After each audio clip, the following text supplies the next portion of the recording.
Bold claim. A Labour MP's playful biscuit analogy has sparked a national conversation about Britain's mounting debt. And here's why that matters more than you might think.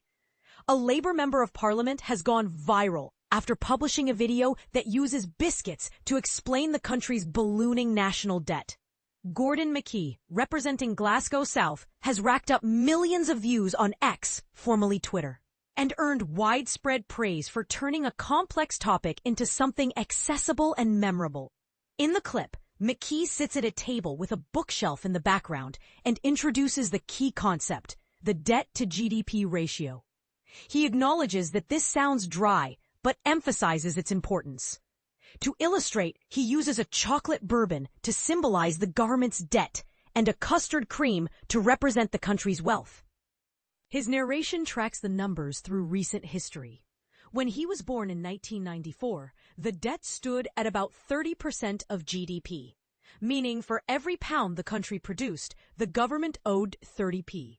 By 2008, the financial crisis forced a government bailout, causing debt to jump to roughly 60%.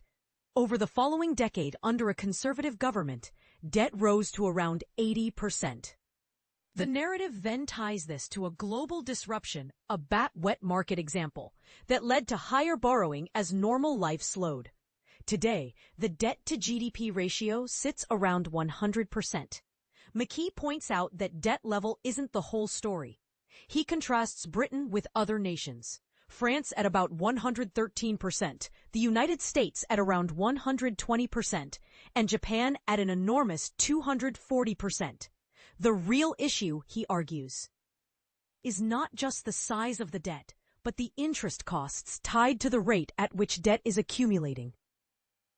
To make this tangible, he likens lenders to friends with different financial habits. Japan as the perpetual overdraft client, America as a high spender who still shows up to work, and Britain as the once sensible borrower who has accumulated multiple big-ticket purchases in a single month. The upshot is that lenders are charging more to finance the debt, pushing Britain into a troubling position.